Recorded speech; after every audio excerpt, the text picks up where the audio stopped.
Now this is In American Thinker by Peter Chowka. You know him. He's been on this program many times.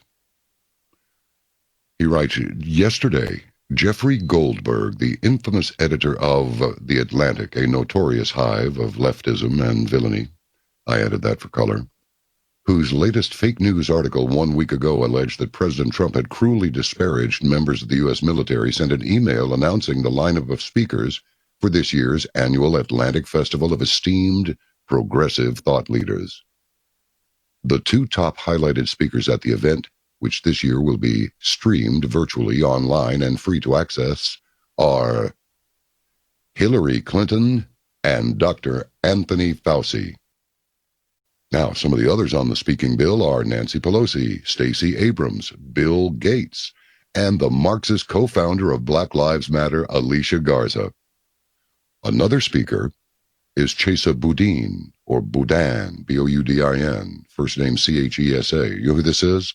This is the San Francisco district attorney who was raised by the unrepentant Weather Underground domestic terrorists, Bill Ayers and Bernardine Dorn, after his birth parents, who were also Weather Underground terrorists, were convicted and imprisoned for murder during an armed robbery.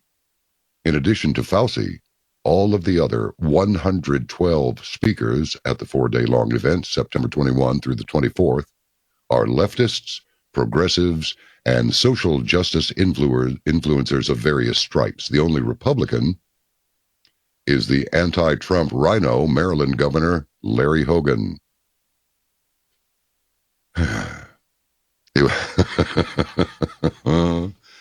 It was almost exactly 6 months ago now, only a few days after the COVID-19 national lockdown was mandated, that the headline of Peter Chowka's first article about Anthony Fauci at American Thinker described him as a, quote, deep state Hillary Clinton loving stooge, end quote. Do we need any more evidence that Fauci is returning to his fold and from all appearances is looking ahead and feathering his nest in advance of what he expects to be the Democrats retaking power after the November 3rd elections? Yes, Dr. Fauci outs himself, sharing the Atlantic Festival platform with Hillary Clinton. This is so totally sick, folks, don't you think? Ridiculous. As he wrote in his March 21st, 2020 article on Fauci, he sent a gushing email to Hillary Clinton's top aide Cheryl Mills on January 23rd, 2013, congratulating Hillary for her performance at a congressional hearing investigating the September 11, 2012 Benghazi incident. In the same email, Fauci expressed his love for President Obama's Secretary of State. Anyone who had any doubts about the Secretary's stamina and capability following her illness had those doubts washed away by today's performance before the Senate and the House. She faced extremely difficult circumstances at the hearings, and she still hit it right out of the park. Please tell her that we all love her and are very proud to know her. Yeah, they do sound a little bit tight, don't they?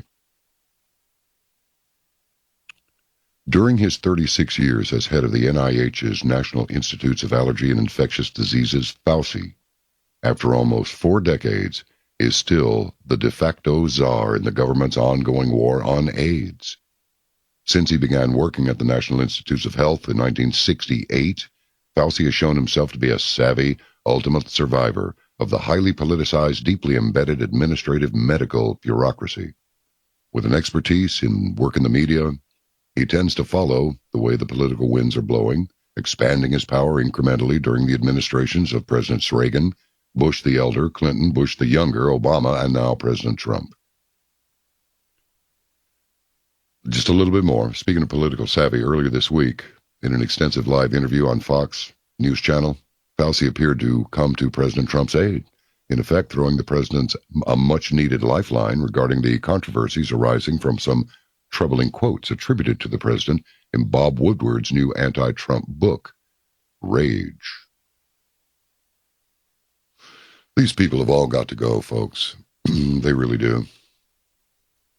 It's just disgusting what they're able to get away with. Absolutely amazing. It really, really is, don't you find?